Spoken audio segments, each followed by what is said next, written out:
Good morning, everybody. 'Tis I, the Rumpled One. Got a nice surprise yesterday. Went down to my mailbox, walked down the driveway, and I really wasn't expecting anything in the mail. So when I opened the mailbox, there was one thing in it. It was a postcard. It says Niagara Falls. I looked on the back and it's from my buddy Ralph. I've known Ralph since 7th grade. And Ralph's the guy responsible for getting me into being a survivalist and a prepper. I say, Ralph, thanks for the postcard. Probably wonder, why would I make a video over a postcard? Well, if you think about it, in the 21st century, when's the last time you got a postcard from somebody? Usually it's an email with a couple pictures attached, or they say, hey, go check out my pictures on Facebook or Twitter, their blog. It's just not the same. Postcard, you can hold it in your hands.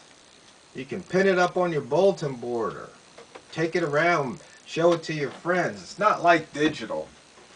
It's almost like we lost something by gaining something. I guess that's the balance. I mean, it's a lot quicker to shoot off a email with a couple pictures to somebody, but it just doesn't have the same feel as a postcard.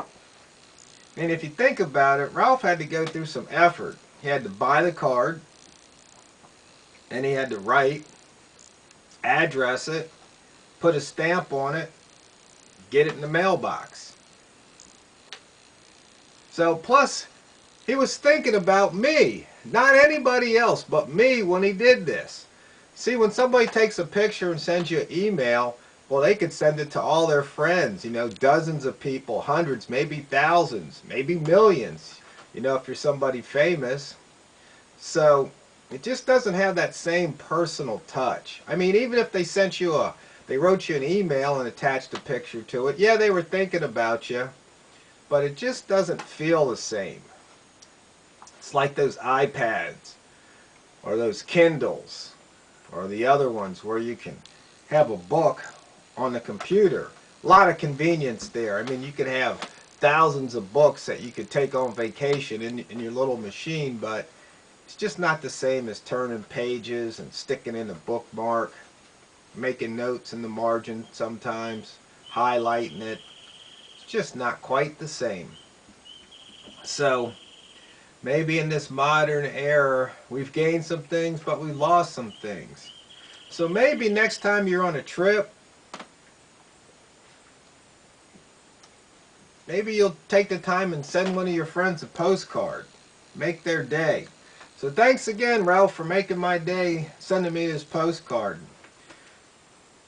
And he was telling me that his son, he's pretty proud of his son, Ralph Jr., he's going to Annapolis Naval Academy.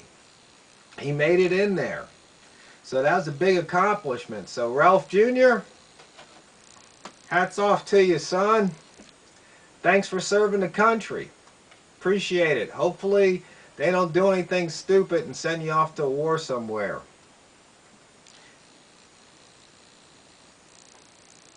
Also, Ralph told me he went to his aunt's farm, and there was an 1890s water well pump, and it was broken. But Ralph, the survivalist that he is, fixed it. So he got a pump that's over 100 years old to work.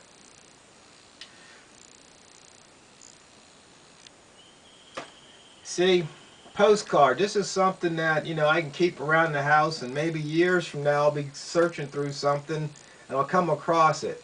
It's just not the same with those digital pictures that you send. So then again, I know it's expensive. It looks like it was 32 cents to send a postcard. I remember back when I was a kid, I think it was a nickel.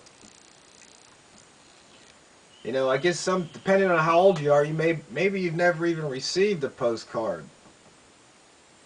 So you might not have a clue what I'm talking about. That's just something to think about, people. If you know what postcards are, you just might want to send one every now and then just to keep the tradition alive. So just think about it. Postcards may become extinct someday, who knows?